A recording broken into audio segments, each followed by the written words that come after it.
यहाँ से स्टार्ट करेंगे डेली टारगेट जो हम लोग सुबह करते हैं मॉर्निंग में, उसका एमसीक्यू से डे नंबर 38। अभी हम लोगों ने आज यहाँ पर डे देखा है, उसका टारगेट जो टॉपिक पढ़ने को दिए हैं डे नंबर 40 है उसका, ठीक है। तो अभी जो यहाँ पर एमसीक्यू चल रहा है, एमसीक्यू यहाँ पर डे नंबर 38 का है, राइट। तो यहाँ पर देखो 38 जो टॉपिक हम लोगों ने किए थे, इसके यहाँ पर पूरे जितने भी टॉपिक थे उसके लेकर के यहाँ पर एमसीक्यूज होंगे, राइट। स्टार्ट करते हैं क्वेश्चन नंबर 1 से, देखते हैं इसको। पहला क्वेश्चन है कैलोरी आधारित मापन प्रारंभिक समिति के संबंध में विचार करना है। अलग समिति ने ग्रामीण क्षेत्रों के लिए 2400 कैलोरी और शहरी क्षेत्रों के लिए 2100 कैलोरी मानक तय किया था। पहली बात क्या होगी, पहला स्टेटमेंट यहाँ से इसका करेक्ट है, क्योंकि अलग समिति 1979 में पहली बार पोषण संबंधी आवश्यकताओं को गरीबी रेखा के आधार पर बनाया था और ग्रामीण क्षेत्रों के लिए 2400 कैलोरी की और शहरी जो क्षेत्र है उसके लिए यहाँ पर 2100 कैलोरी का मापन तय किया गया था। और क्योंकि यहाँ पर ग्रामीण क्षेत्रों को शारीरिक श्रम अधिक होता है, तो पहली बात यहाँ से करेक्ट हो जाएगी। सेकेंड, लकड़वाला समिति ने गरीबी के मापन के लिए पहली बार उपभोग बास्केट जो कंजम्पशन बास्केट होती है उसके बदलाव की सिफारिश की है। सेकेंड बात गलत होगी, क्योंकि यहाँ पर उपभोग बास्केट में व्यापक बदलाव की सिफारिश तेंदुलकर समिति ने की थी, ना कि लकड़वाला समिति ने। लकड़वाला समिति ने मुख्य रूप से मूल सूचकांक पर ध्यान केंद्रित किया था। सेकेंड बात गलत है। तीसरा, लकड़वाला समिति ने राज्य विशिष्ट गरीबी रेखा की अवधारणा पेश की थी।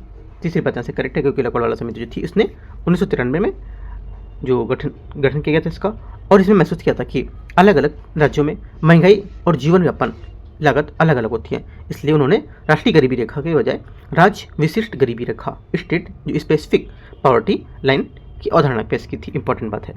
1 और 3 करेक्ट है, आंसर यहाँ से 2 बातें सही है। कितने क्वेश्चन आपके सही होते हैं आप ईमानदारी से बताओगे, ठीक है। चीटिंग यहाँ पर नहीं करोगे कि सही हो रहे हैं 10 बता रहे हो आप 15, है ना। देखो गलत यहाँ बता के क्या करोगे, राइट। जितने भी सही होते हैं आप उतना बताओ, क्वेश्चन कितने सही होते हैं, ठीक है। आगे आते हैं, क्वेश्चन नंबर 2 है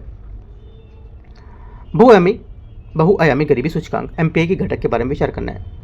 वैश्विक एमपीआई के 3 आयाम स्वास्थ्य, शिक्षा, जीवन स्तर को समान महत्व दिया जाता है। पहली बात। दूसरे का पहला स्टेटमेंट यहाँ से करेक्ट होगा, सही बात है यहाँ से, ठीक है। इन तीनों जो स्टैंडर्ड्स यहाँ पर लिविंग है, इन तीनों को 1/3 समान महत्व को लेकर के इक्वल वेटेज दिया जाता है।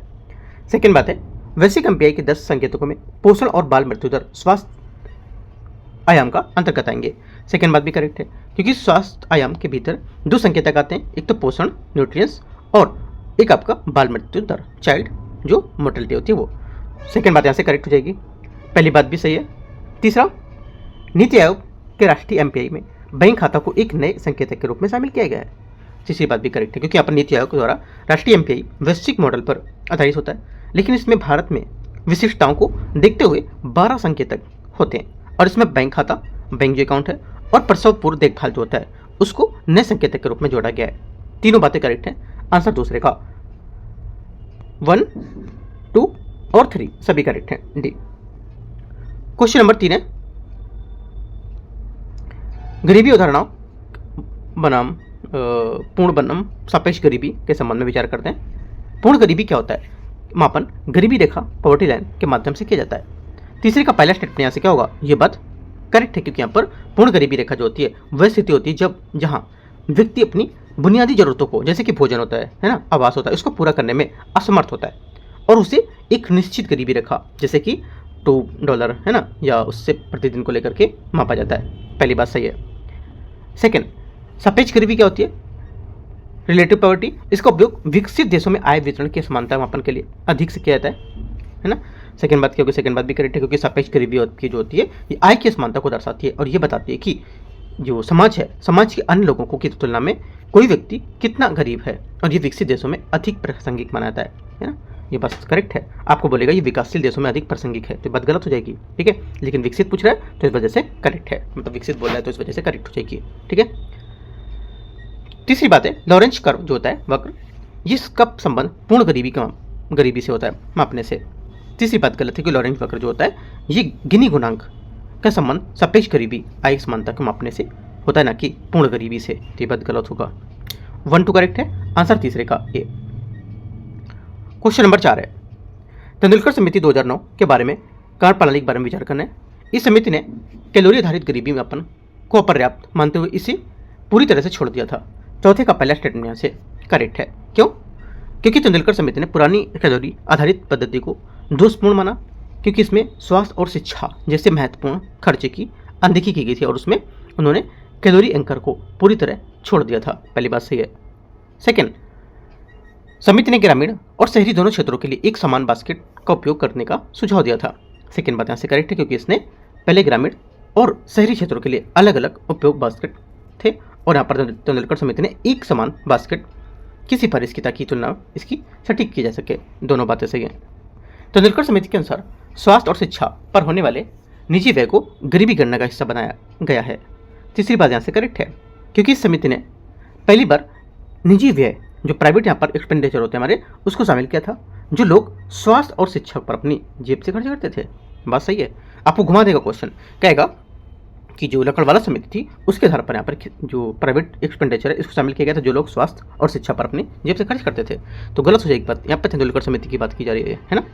तो देखो याद रखना है कौन सी समिति की क्या क्या बातें की जा रही हैं, ये इंपॉर्टेंट है। यहाँ पर रटना नहीं क्वेश्चन को समझना है। भले ही क्वेश्चन हमारा 40 क्वेश्चन में एक क्वेश्चन सही हो, आपको चीज़ें समझ में आनी चाहिए क्या हमारी गलती हो रही है, गलती को अब पकड़ना है। यहाँ पे देखो ये यूपीएससी का पेपर नहीं हो रहा है, ये यहाँ पे प्रैक्टिस कर रहे हो, गलती हो जाएगी तो चलेगा, है ना। इसलिए मैं कहता हूँ 40 में अगर 5 भी सही है, 6 भी सही है, 1 भी नहीं सही है, 40 में 0, ठीक है, तो भी कोई दिक्कत नहीं। आप वहाँ से टॉपिक बहुत ज़्यादा टॉपिक सीखोगे अगर आपके गलत होते हैं तो, है ना। तो आंसर क्या होगा? फोर्थ का आपका सभी करेक्ट थे ना, तीनों सही हैं। तो 1, 2 और 3 सभी। क्वेश्चन 5 है, रंगराजन समिति 2014 के बारे में विचार करना है। रंगराजन समिति ने तेंदुलकर समिति द्वारा निर्धारित गरीबी रेखा के स्तर को और नीचे ये कम कर दिया है। पहला, 5वें का पहला स्टेटमेंट यहाँ से गलत, क्योंकि रंगराजन समिति ने गरीबी रेखा के स्तर को ऊपर बढ़ा दिया है और तेंदुलकर समिति के अनुसार 27 रुपये ग्रामीण और 33 रुपये शहरी बताया था, जिसे रंगराजन ने बढ़ाकर क्रमशः वो 27 वाला 32 कर दिया था और 33 वाला 47 कर दिया था। पहली बात गलत हो जाएगी यहाँ से इसकी, ठीक है। सेकेंड बात यहाँ से इसमें बोला है कि जो रंगराजन समिति है इसने गरीबी के मापन के लिए कैलोरी, प्रोटीन और वसा फैट के पोषण संबंधी मानकों पर फिर से पेश किया था। सेकेंड बात यहाँ से करेक्ट है, क्योंकि रंगराजन समिति ने फिर से पोषण स्तर को आधार बनाया था और लेकिन यहाँ पर इसमें केवल निजी और कैलोरी को ही नहीं बल्कि यहाँ पर प्रोटीन और वसा के मामले में भी इसको मानक को शामिल किया था, ठीक है। तो पहला गलत है, दूसरा यहाँ से सही होगा। तीसरा है, रंगराजन समिति के अनुसार भारत में गरीबी की संख्या तेंदुलकर समिति के अनुमानों से अधिक थी। तीसरी बात करेक्ट है, क्योंकि यहाँ पर जो रंगराजन समिति है इसने गरीबी की रेखा खर्च का पैमाना जो था वो उसको ऊंचा कर दिया था, इसलिए यहाँ पर इसके अनुमान अनुसार यहाँ पर भारत में गरीबी जो संख्या है वो 29%, 29.5% मान सकते हो, ठीक है। और तेंदुलकर समिति के अनुमान में वो सिर्फ 21 से 22% के बीच में मान सकते हो, है ना। तो यहाँ से क्या होगा? 1 गलत है, 2 और 3 इसका करेक्ट आंसर है, बी यहाँ से सही आंसर होगा। क्वेश्चन नंबर 5 का। क्वेश्चन नंबर 6 यहाँ से इसमें बोला है गरीबी अंतराल पॉवर्टी गैप इंडेक्स के मैच के संबंध में विचार करना है। पहला स्टेटमेंट यहाँ से इसमें बोलता है कि यह सूचकांक गरीबी रेखा से नीचे रहने वाले लोगों को औसत दूरी को मापता है। पहली बात छठे का यहाँ से करेक्ट है, क्योंकि ये केवल ये नहीं मापता है कि कितने लोग गरीब हैं, बल्कि यहाँ पर ये बताता है कि कितने गरीबी रेखा से नीचे हैं, और गरीबी रेखा गहनता जो होती है, डेप्थ यहाँ पर जो बातें होती है इसको प्रकट करता है। पहला सही है। सेकेंड, यदि गरीबी अंतराल 0 है तो इसका अर्थ होता है कि देश में कोई गरीबी व्यक्ति गरीबी रेखा से नीचे नहीं होगा। सेकेंड बात यहाँ से करेक्ट है। तीसरा, यह सूचकांक संसाधनों के बेहतर पुनर्वितरण और लक्षित योजनाओं के लिए उपयोगी होता है। तीसरी बात भी करेक्ट है, क्योंकि यहाँ पर यह नीति निर्माताओं को यह समझने में मदद करता है कि गरीबी दूर करने के लिए कितने संसाधनों की आवश्यकता होती है और होगी, और किन वर्गों को प्राथमिकता देनी होगी। तीनों बातें करेक्ट हैं, सभी 3।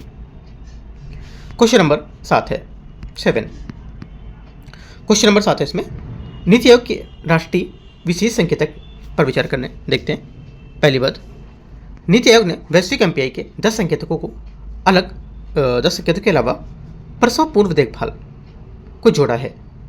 पहली बात क्या होगी? 7वें का पहला स्टेटमेंट यहाँ से एकदम करेक्ट है, क्योंकि नीति आयोग ने वैश्विक एमपीआई के 10 संकेतकों में सुधार करते हुए प्रसव पूर्व देखभाल और बैंक खाता को जोड़कर कुल 12 संकेतक बना दिए हैं।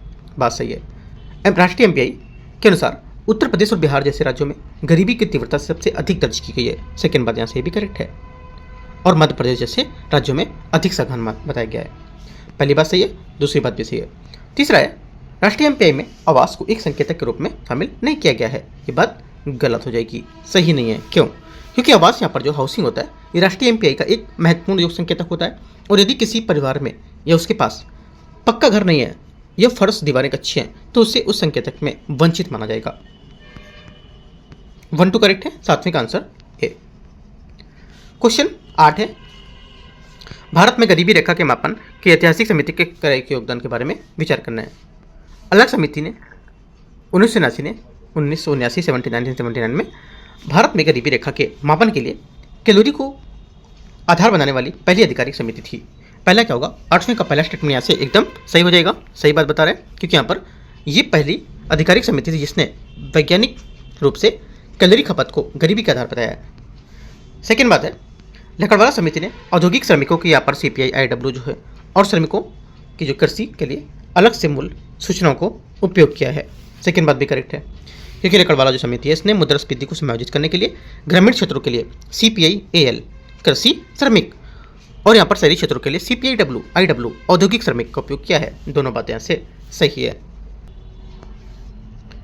तीसरा है, तेंदुलकर समिति ने क्रय शक्ति क्षमता पावर जो परचेजिंग पावर्टी जो है उसके आधार पर नई गरीबी रेखा तय की है।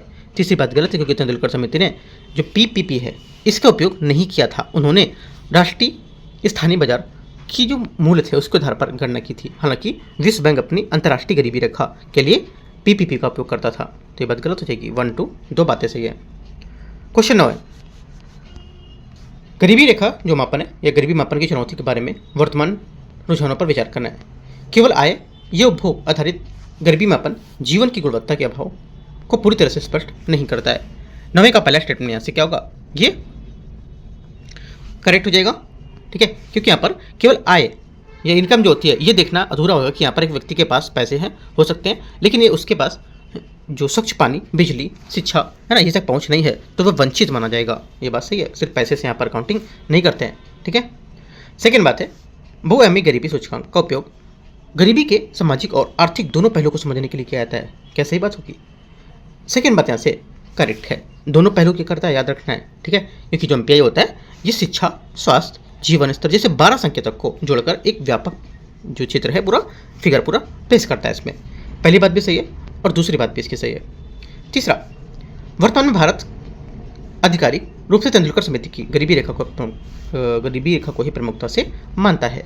तीसरी बात गलत होगी, क्योंकि यहाँ पर भारत में आधिकारिक रूप से गरीबी रेखा का निर्णय जो निर्धारण है ना, ये करने के लिए किसी एक समिति को अंतिम नहीं मानता है। नीति आयोग की जो वर्तमान MPI रिपोर्ट थी उस पर अधिक जोर देगा। हालांकि योजना के समय तेंदुलकर समिति ने आंकड़े व्यापक रूप से उपयोग किए जाते थे, लेकिन अब इसे दृष्टिकोण काफ़ी बहुआयामी हो गया है ना। तो 1 2 सिर्फ करेक्ट है, तीसरी बात गलत होगी इसकी। क्वेश्चन नंबर 10 है, बेरोजगारी के प्रकार टाइप्स ऑफ यहाँ पर जो अनएम्प्लॉयमेंट है उसके बारे में प्रचंड बेरोजगारी को लेकर के विचार करना है। यह मुख्य रूप से कृषि और असंगठित क्षेत्र में पाई जाती है। 10वें का पहला स्टेटमेंट यहाँ से करेक्ट है, क्योंकि यहाँ पर इसे छिपी बेरोजगारी भी कहते हैं और ये भारत के कृषि क्षेत्र की सबसे बड़ी समस्या मानी जाती है। यहाँ जहाँ एक खेत में 2 लोगों की जरूरत होती है वहाँ 5 लोग काम कर रहे होते हैं, ठीक है, सबसे बड़ी यहाँ पर यही मानते हैं। ऐसी कोई बात सही है। सेकेंड बात यहाँ से इसमें देखते हैं इसको, यह सेकेंड बात है, इसे मूल्य इस स्थिति में अतिरिक्त श्रमिकों की सीमांत उत्पादकता मार्जिनल प्रोडक्टिविटी शून्य होती है। सेकेंड बात क्या होगी? सेकेंड बात यहाँ से ये भी करेक्ट है, क्योंकि सीमांत जो उत्पादकता होती है मार्जिनल प्रोडक्टिविटी होती है, ये शून्य होने का मतलब होता है कि यदि उन अतिरिक्त 3 जो लोगों को हटा दिया जाए तो कुल उत्पादन पे कोई फर्क नहीं पड़ेगा, है ना। ये तो एक और तो दोनों बातें यहाँ से करेक्ट है, सी आंसर सही होगा 10वें का। क्वेश्चन नंबर 11 है, संरचनात्मक बेरोजगारी के बारे में विचार करना है। देखते हैं इसको। यह अर्थव्यवस्था की संरचना में तकनीकी या औद्योगिक बदलाव के कारण उत्पन्न होती है।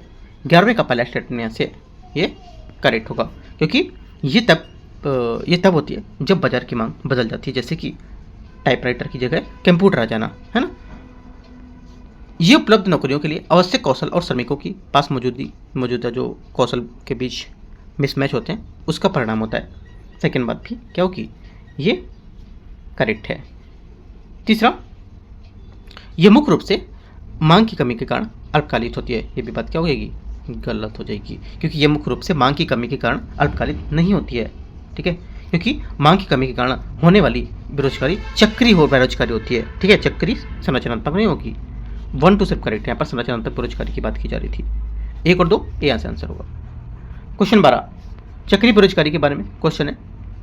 ये व्यापार चक्र के चरणों विशेष रूप से आर्थिक मंदी के दौरान बढ़ती है। 12वें का पहला स्टेटमेंट यहाँ से करेक्ट है। ये तब होती है जब अर्थव्यवस्था में वस्तुओं की सेवाओं की कुल मांग में गिरावट आती है। ये भी बात सही है ना।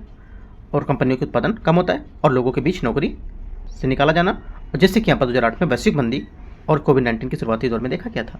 दोनों बातें एकदम करेक्ट है। 12वें का आंसर सी।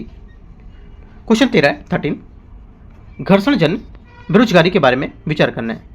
ये उस समय की अवधि को संदर्भित करता है जो कि एक श्रमिक नौकरी छोड़कर दूसरी नौकरी की तलाश कर रहा होता है। पहली बात क्या होता है?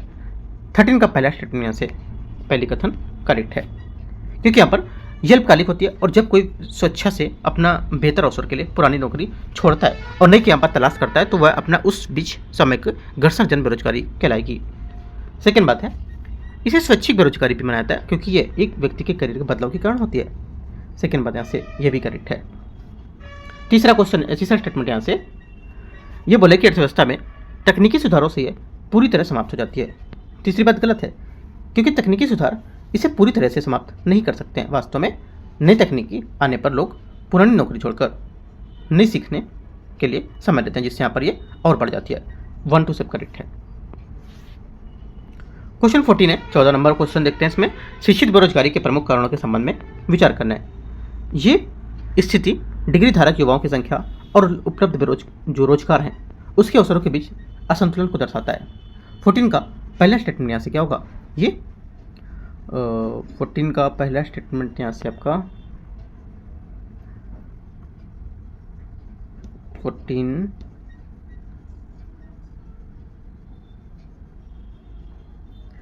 14 का पहला स्टेटमेंट डाउट है, थोड़ा सा देख लेते हैं। 14 का जो पहला स्टेटमेंट होगा ये स्टेटमेंट यहाँ से इसका क्या होगा? ये बात इसकी करेक्ट हो जाएगी, सही बात है। ठीक है, ये थोड़ा सा डाउट हो रहा था क्योंकि यहाँ पर जो शिक्षित जो बेरोजगारी है ये तब होती है जब जब मैट्रिक यहाँ पर स्नातक और स्नातकोत्तर डिग्री वाले युवाओं की संख्या बाजार में उपलब्धता की नौकरी की तुलना में काफ़ी अधिक हो जाती है और ये मांग और आपूर्ति के बीच एक असंतुलन को दर्शाता है। ये बात करेक्ट है।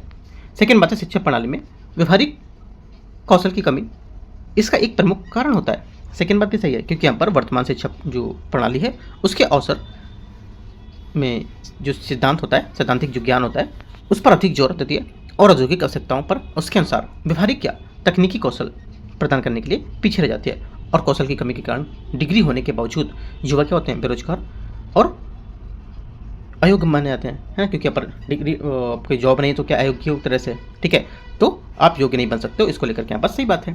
ठीक है, योग्य हो लेकिन यहाँ पर हमारी डिग्री जो है लेकिन यहाँ पर कोई जॉब नहीं है, उसको लेकर अयोग्य यहाँ पर घोषित कर दी गए, है ना। तो 1 2 बात इसकी करेक्ट है। आंसर क्या होगा? आंसर आपको हो जाएगा सी, यहाँ से करेक्ट आंसर है 14 का। क्वेश्चन 15 देखते हैं। 15 नंबर है, आवधिक श्रम बल सर्वेक्षण के बारे में विचार करना है। PLFS ग्रामीण और शहरी दोनों क्षेत्रों में रोजगार और जो बेरोजगारी होती है उसके आंकड़े प्राथमिक स्रोत होते हैं। पहली बात क्या होगी? 15 का पहला स्टेटमेंट यहाँ से पहला कथन यहाँ से करेक्ट है, क्योंकि यहाँ पर PLFS NSO द्वारा जारी भारत के जो रोजगार आंकड़े उसको मुख्य आधार माना जाता है। सेकेंड है, इसके आंकड़ों में वार्षिक और त्रैमासिक आधार पर प्रकाशित किए जाते हैं। सेकेंड बात भी करेक्ट है, क्योंकि ग्रामीण और शहरी क्षेत्रों के लिए वार्षिक रिपोर्ट आती है, जबकि शहरी क्षेत्रों के लिए अलग से यहाँ पर त्रैमासिक जो क्वार्टरली है बुलेटिन जारी किया जाता है। ये केवल संगठित क्षेत्रों में श्रमिक जो डेटा उस पर ध्यान केंद्रित करता है। तीसरी बात गलत है, क्योंकि यहाँ पे संगठित और असंगठित दोनों क्षेत्रों को यहाँ पर कवर करेगा। ठीक है, आंसर आपका 1 और 2 सही है। क्वेश्चन नंबर 16, श्रम बल भागीदारी दर के बारे में विचार करना है। LFPR के में केवल वे लोग शामिल होते हैं जो वर्तमान में नियोजित काम कर रहे होते हैं। 16 का पहला स्टेटमेंट यहाँ से करेक्ट है। इसकी डेफिनेशन क्या होती है? देखो, डेफिनेशन होती है कि जो इसकी अवधारणा होती है, श्रम बल जो लेबर फोर्स होता है इक्वल होता है किसके? नियोजित एम्प्लॉयमेंट के, और उसमें ऐड कर देते हैं किसको? बेरोजगार को, लेकिन काम की तलाश में जो होते हैं उनकी। ठीक है, यह एक तरह से मान सकते हो श्रम बल की डेफिनेशन हो गई। आप लिख सकते हो श्रम बल की डेफिनेशन में बता देता हूँ।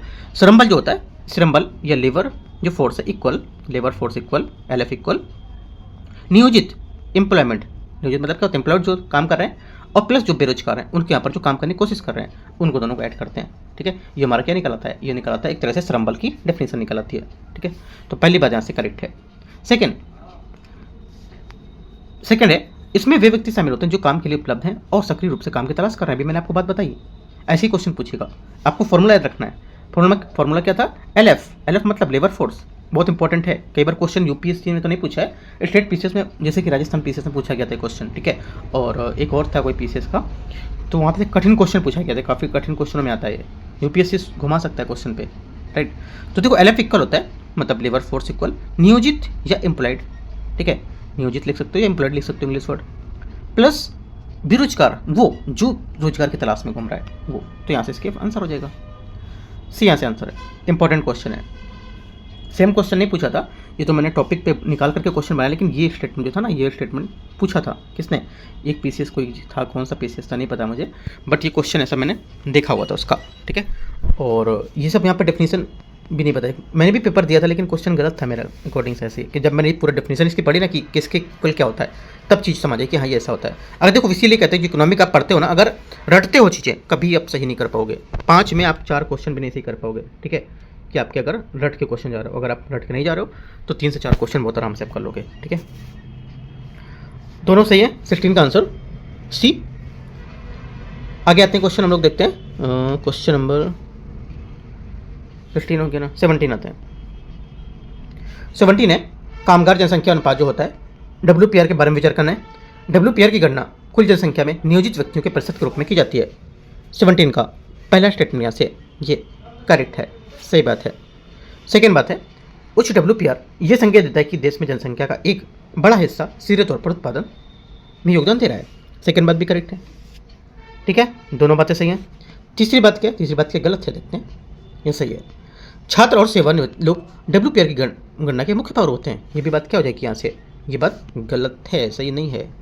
छात्र और सेवानिवृत्त जो लोग बोल रहे हैं कि WPR की गणना के मुख्य भाग होंगे, ये बात गलत है, क्योंकि जो ये लोग हैं ये और वे लोग जो घरेलू काम वास्तव में होते हैं, ठीक है, उन्हें कारगर या कामगार नहीं माना जाता है, क्योंकि वे आर्थिक उत्पादन में सक्रिय रूप से शामिल नहीं हो रहे हैं। ठीक है, इंपॉर्टेंट पॉइंट है, ये नोट करना है। छात्र सेवानिवृत्त लोग यहाँ पर क्या होंगे, इसके भाग नहीं होते हैं, क्योंकि यहाँ पर ये आर्थिक उत्पादन में सक्रिय रूप से भाग नहीं ले रहे हैं या शामिल नहीं हो रहे हैं। ठीक है, 1 2 करेक्ट है। क्वेश्चन 18 है, बेरोजगारी दर जो है उसके बारे में विचार करना है, जो अनएम्प्लॉयमेंट रेट है UR। बेरोजगारी दर की गणना श्रम बल लेबर फोर्स में बेरोजगारी व्यक्तियों के प्रतिशत के रूप में की जाती है, ना कि कुल जनसंख्या के प्रतिशत के रूप में। 18 का पहला स्टेटमेंट यहाँ से करेक्ट है, क्योंकि ये क्या पर काफ़ी समान और एक मतलब कन्फ्यूजन वाला पॉइंट सोच सकते हो ऐसा होगा, क्योंकि जो बेरोजगारी दर है इसकी गणना कुल जो जनसंख्या होती है उस पर नहीं, बल्कि यहाँ पर जो केवल श्रम बल होता है, लेबर फोर्स होता है, उस पर की जाती है। यानी जो लोग काम करना चाह रहे हैं उसमें से कितने बेरोजगार हैं वो वहाँ पर देखा जाएगा। ठीक है, इंपॉर्टेंट बात है, नोट कर लो पॉइंट। सेकेंड बात, भारत में रोजगार के आकलन के लिए सामान्य स्थिति और वर्तमान साप्ताहिक स्थिति प्रमुख मानदंड होगा इसका। सेकेंड बात क्या होगी, सेकेंड बात भी इसकी क्या होगी, करेक्ट है, क्योंकि सामान्य स्थिति में ये पिछले 365 दिनों की स्थिति देखता है, दीर्घकालिक काफ़ी बड़ी, और ये वर्तमान साप्ताहिक स्थिति को लेकर के ये पिछले 7 दिनों की स्थिति देखता है, वो जो अल्पकालिक हो जाएगी। ठीक है, यहाँ पे क्या पूछा था, साप्ताहिक पूछा था, तो साप्ताहिक आपको याद रखना है, और अगर समान पूछेगा समान को लेकर के जैसे कि दीर्घकालिक है, याद रखना है। दोनों बातें करेक्ट हैं, आंसर सी। बहुत इंपॉर्टेंट क्वेश्चन है। क्वेश्चन नंबर 19, वित्तीय समावेशन और डिजिटल अवसंरचना के बारे में क्वेश्चन है। JAM ट्रिनिटी और भारत में इसके प्रभाव के संबंध में विचार करना है, देखते हैं। पहला बोला है, ये जनधन खाते, बैंक खाते, आधार और मोबाइल कनेक्टिविटी के लिए एकीकरण को संदर्भित करता है। 19 का पहला स्टेटमेंट यहाँ से एकदम करेक्ट हो जाएगा, सही बात है, क्योंकि JAM का अर्थ होता है कि जनधन, आधार है ना, JAM मतलब J से जनधन, A से आधार और M से आपका मोबाइल, JAM। पहली बात सही है। सेकेंड आते हैं, सेकेंड में बोलता है कि इसका प्राथमिक उद्देश्य जो बिचौलिए होते हैं उसको हटाकर प्रत्यक्ष लाभ हस्तांतरण DBT के लीकेज को सुनता करना, इस सुन में इस्तेमाल लाना। सेकेंड बात भी करेक्ट है। तीसरा, ये केवल शहरी क्षेत्रों में वित्तीय समावेशन सुनिश्चित करने पर केंद्रित होगा। तीसरी बात गलत है, क्योंकि योजना विशेष रूप से ग्रामीण और दूर दराज के क्षेत्रों के लिए बनाई गई है ताकि अंतिम व्यक्ति तक बैंकिंग सेवा पहुंच सके। ओनली 1 2 करेक्ट है। क्वेश्चन 20 है, डिजिटल भुगतान अवसंरचना के संबंध में विचार करना है। UPI यूनिफाइड पेमेंट्स इंटरफेस वास्तविक समय के भुगतान की अनुमति देता है। पहली बात, 20वें का पहला स्टेटमेंट यहाँ से करेक्ट है। सेकेंड बात है, AEPS आधार सक्षम भुगतान प्रणाली के लिए किसी भी बैंक के लेन देन हेतु भौतिक कार्ड अनिवार्य होना चाहिए या अनिवार्य होगा। सेकेंड बात यहाँ से गलत है, क्योंकि AEPS जो आधार इनेबल्ड पेमेंट है, इसमें ये अच्छी बात है कि यहाँ पर इसमें भौतिक डेबिट कार्ड की आवश्यकता नहीं होती है। इसमें केवल आधार नंबर, फिंगरप्रिंट या बायोमेट्रिक डेटा के माध्यम से भी बैंक से लेन देन कर सकते हैं। पेमेंट बैंक वित्तीय समावेशन के दायरे को बढ़ाने के लिए बनाए गए हैं। सेकेंड बात सही है, सॉरी तीसरी बात सही है, क्योंकि पेमेंट बैंक जैसे कि Airtel, India post payment bank है ना, और पेटीएम पेमेंट बैंक था, राइट, जियो पेमेंट बैंक में भी निकाल दिया, फिनो पेमेंट बैंक है, बहुत सारे हैं, ठीक है। तो इन क्षेत्रों में बैंकिंग पहुंचाने के लिए जहां पारंपरिक बैंक नहीं है वो पहुंच पाते हैं। बात सही है, एक और 3 सही है, आंसर यहाँ से बी करेक्ट होगा। 21 है, प्रधानमंत्री जनधन योजना को लेकर के प्रधानमंत्री जनधन योजना के स्तंभों के कार्य के बारे में विचार करना है। देखो, प्रधानमंत्री जनधन योजना बहुत ज़्यादा न्यूज़ में था और हर जगह न्यूज़ में है। जितने न्यूज़पेपर हैं, जितने हम लोग मैगजीन पढ़ते हैं, सब में न्यूज़ में दे रखा है। यूपीएससी अगर चाहेगा तो क्वेश्चन पूछ सकता है। अगर पूछा क्वेश्चन यूपीएससी ने तो इतना कठिन पूछेगा क्वेश्चन कि आप लोग को सॉल्व करना बहुत मुश्किल हो जाएगा। इसी लैंग्वेज पूछ लेगा वो। अगर इंग्लिश से सॉल्व करोगे वो क्वेश्चन, देखो जो एक बात आपको बताता हूँ सॉल्व करने का क्वेश्चन, अगर क्वेश्चन आप सॉल्व कर रहे हो यूपीएससी, मान लो बैठे हो एग्जाम माहौल में, क्वेश्चन सॉल्व कर रहे हो, ठीक है। अगर आपने टॉपिक जो पढ़ रखा है उस टॉपिक के अगर क्वेश्चन आया है, आपने पढ़ रखा है वो टॉपिक, अगर क्वेश्चन डाउट लग रहा है, जैसे हिंदी में पढ़ रहे हैं कि मुझे डाउट लग रहा है कि क्या होगा, लेकिन टॉपिक मैंने पढ़ा है, आप सीधे से इंग्लिश में जाओ, इंग्लिश लैंग्वेज वाले में, शायद वहाँ से आपको क्वेश्चन सॉल्व होगा। और 80% यहाँ से चांसेस होते हैं सॉल्व होने के, जहाँ से 40% चांस होते हैं हिंदी में सॉल्व होने के। इसलिए इस वजह से क्या करना है, अगर टॉपिक आप पढ़, मान लो जनधन आप पढ़ के गए, यूपीएससी ने क्वेश्चन पूछ दिया, क्वेश्चन काफ़ी कठिन पूछा, आप फंस गए बीच में, तो आप इंग्लिश वाले को चूज़ करना, ठीक है। अगर गलती करोगे ना तो एक बार इंग्लिश वाले को चूज़ करना, वहाँ से आपका आंसर 80% तक सही होते हैं चांस सही करने के, ध्यान रखना है बात, ठीक है। तो 20 की हम लोग बात कर रहे थे ना, कहाँ पे, जैसे 20 हो गया तो 21 की बात कर रहे थे, ठीक है। तो 21 में आते हैं जनधन योजना के बारे में। ये बोला कि ये योजना प्रत्येक परिवार के लिए कम से कम एक बुनियादी बैंकिंग खाता सुनिश्चित करती है। पहली बात यहाँ से क्या होगी, करेक्ट है। सेकेंड है, खाताधारकों में अंतर्निहित दुर्घटना बीमा कवर प्रदान किया जाता है। सेकेंड बात भी सही हो जाएगी। तीसरा, पात्र खाताधारकों के लिए ओवरड्राफ्ट की सुविधा भी उपलब्ध होती है। क्या होगा, ये बात करेक्ट है, क्योंकि यहाँ पर संतोषजनक खाता संचालन के बाद 10,000 तक की ओवरड्राफ्ट ओडी सुविधा मिलती है, जो एक छोटा सा ऋण होता है एक तरह से, मान लो, है ना। तो 1 2 3 सभी करेक्ट है, डी आंसर होगा। क्वेश्चन नंबर 22 है, वित्तीय समावेशन सूचकांक को लेकर के भारतीय रिजर्व बैंक आरबीआई के वित्तीय समावेशन सूचकांक के बारे में विचार करना है। इस सूचकांक का निर्माण बिना किसी आधार वर्ष, बिना किसी बेस ईयर के किया गया है। 22वें का पहला स्टेटमेंट यहाँ से करेक्ट है, क्योंकि यहाँ पर यह सूचकांक की एक विशेषता है कि ये किसका कोई आधार वर्ष नहीं है, ताकि प्रगति से संचयी और प्रभावी दिखे। ये 3 मुख्य मानदंडों पहुंच, उपयोग और लाभप्रदता उस पर आधारित होगी। सेकेंड बात गलत हो जाएगी, क्योंकि यहाँ पर इसके 3 मानदंड पहुंच, उपयोग और गुणवत्ता, क्या होगा, पहुंच, उपयोग और गुणवत्ता होगी, ना कि लाभप्रदाता, ठीक है, जो गलत है। गुणवत्ता में वित्तीय साक्षरता और उपयोग जो उपभोक्ता होता है वो संरक्षण शामिल होता है, ये बात गलत हो जाएगी। यह सूचकांक 0 से 100 के बीच एक एकल मान के रूप में वित्तीय समावेशन के स्तर को बढ़ाता है। तीसरी बात करेक्ट है। आंसर 1 और 3, तो 2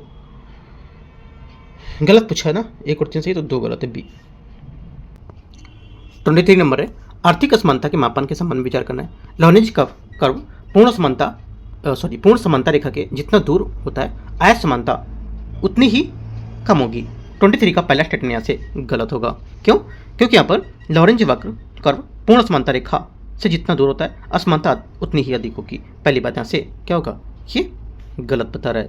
सेकेंड, गिनी गुणांक का मान 0 होने पर अर्थ होता है कि देश में पूर्ण आय समानता। सेकेंड बात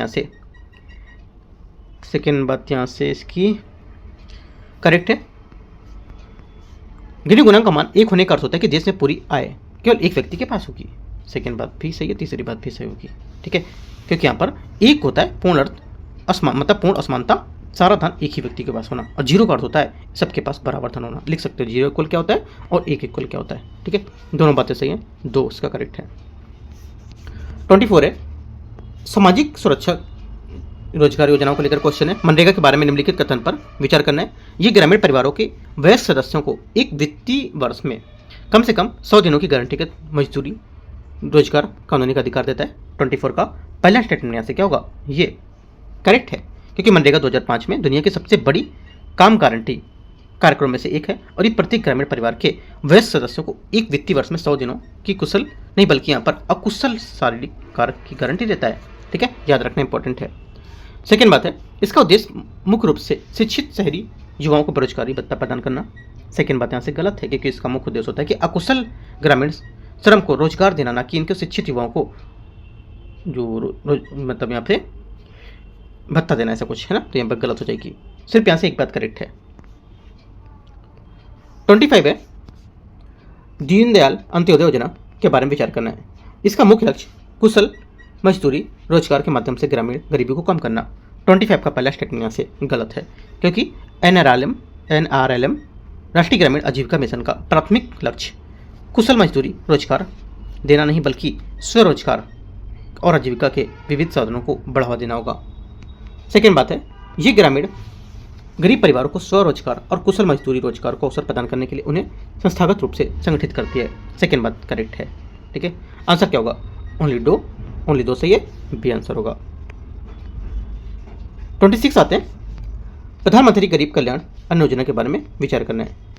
ये योजना राष्ट्रीय खाद्य सुरक्षा अधिनियम के तहत आने वाले लाभार्थियों के अतिरिक्त मुफ्त खाद्यान्न प्रदान करती है।